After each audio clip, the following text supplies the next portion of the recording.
Gajanan pharmacy विद्यालयात AI in academic enrichment and research या विषयावर राष्ट्रीय चर्चासत्र डॉक्टर रमेश डायस, डॉक्टर अनवर शेख आणि डॉक्टर सतीश पोलशेट्टीवार यांचं विद्यार्थ्यांना मार्गदर्शन. फार्मा टॅलेंट हंटमध्ये राज्यभरातील विद्यार्थ्यांचा उत्स्फूर्त सहभाग. गडिंग्लज तालुक्यातील महागाव येथील संत गजानन महाराज फार्मसी महाविद्यालयात artificial intelligence in academic enrichment and research या विषयावर राष्ट्रीय चर्चासत्राचं आयोजन करण्यात आलं. या चर्चासत्रात डॉक्टर रमेश डायस, डॉक्टर अनवर शेख आणि डॉक्टर सतीश पोलशेट्टीवार या तज्ज्ञांनी विद्यार्थ्यांना कृत्रिम बुद्धिमत्ता, एआय तंत्रज्ञानाचा वापर, संशोधनातील भूमिका आणि शैक्षणिक विकासातील योगदान या विषयांवर सविस्तर मार्गदर्शन केलं. अध्यक्षस्थानी संस्था अध्यक्ष अॅडव्होकेट अण्णासाहेब चव्हाण होते. स्वागत प्राचार्य डॉक्टर अन्सार पटेल यांनी केलं. त्यांनी सांगितलं की संत गजानन फार्मसी महाविद्यालयाचे यंदा प्रवेश प्रक्रियेतील दुसऱ्या टप्प्यात 100% प्रवेश पूर्ण केले असून कोल्हापूर जिल्ह्यात सर्वप्रथम 100% प्रवेश प्रक्रिया पूर्ण करणारं महाविद्यालय ठरलं आहे. हे आमच्या गुणवत्तापूर्ण शिक्षणाचं आणि पालकांच्या विश्वासाचं प्रतीक आहे.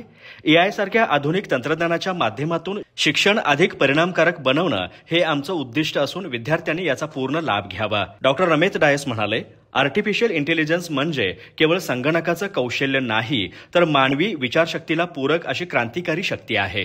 त्यांनी फार्मसी क्षेत्रात एआयचा उपयोग औषध निर्मिती, क्लिनिकल डेटा विश्लेषण आणि संशोधनात्मक कार्यात कसा उपयुक्त ठरतो हे सविस्तर सांगितलं.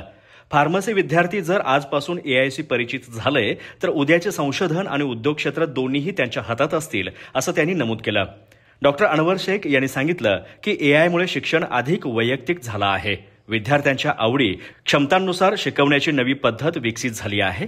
त्यांनी प्रयोगात्मक डेटा, औषधी परिणाम आणि संशोधनात्मक निष्कर्षांचे विश्लेषण एआयच्या सहाय्याने अधिक अचूकपणे करता येतं. यामुळे विद्यार्थ्यांची शैक्षणिक गुणवत्ता वाढत असल्याचं नमूद केलं. डॉक्टर सतीश पोलशेट्टीवार यांनी मार्गदर्शन करताना सांगितलं, औषध निर्मिती क्षेत्रात ड्रग्ज डिस्कव्हरी, क्लिनिकल ट्रायल्स आणि डेटा अॅनालिटिक्स या सर्वच टप्प्यांमध्ये एआय क्रांती घडवत आहे. एआय ही नोकरी कमी करणारी नव्हे, तर नवी कौशल्य आणि रोजगार निर्माण करणारी तंत्र क्रांती आहे. त्यामुळे या नव्या तंत्रज्ञानाचं ज्ञान घेऊन फार्मासिस्ट म्हणून स्वतःला सक्षम बनवा. चर्चासत्राच्या दुसऱ्या दिवशी फार्मा टॅलेंट हंटचे आयोजन करण्यात आलं. यात पोस्टर्स आणि मॉडेल स्पर्धांमध्ये राज्यातील विद्यार्थ्यांनी उत्स्फूर्त सहभाग घेतला. Artificial intelligence in pharma research, नवीन औषध निर्मिती तंत्रज्ञान, पर्यावरणपूरक फार्मसी प्रकल्प आणि स्मार्ट हेल्थ इनोव्हेशन्स या विषयांवर विद्यार्थ्यांनी आकर्षक मॉडेल्स आणि माहितीपूर्ण पोस्टर सादर केले. या स्पर्धेद्वारे विद्यार्थ्यांच्या सर्जनशीलतेला, सैद्धांतिक ज्ञानाला आणि सादरीकरण कौशल्याला व्यासपीठ मिळालं. विजेत्या विद्यार्थ्यांना रोख पारितोषिक आणि प्रमाणपत्र देऊन गौरवण्यात आलं. या कार्यक्रमास डॉक्टर यशवंत चव्हाण, अॅडव्होकेट बाळासाहेब चव्हाण, प्राध्यापक डी.बी. केस्ती, डॉक्टर अजिंक्य चव्हाण, डॉक्टर अभिनंदन अलमन, समन्वयक प्राध्यापक मंजुनाथ सलगरे, डॉक्टर मच्छिंद्र होलम, प्राध्यापक स्वप्नील हराळे यांच्यासह शिक्षक, विद्यार्थी आणि शिक्षकेतर कर्मचारी उपस्थित होते. कार्यक्रमाचं सूत्रसंचालन प्राध्यापक आरती कापसे यांनी तर आभार डॉक्टर अर्चना मगदूम यांनी मानलं. अधिक माहिती आणि ताज्या घडामोडींसाठी आजच आमचे चॅनल सबस्क्राईब करा.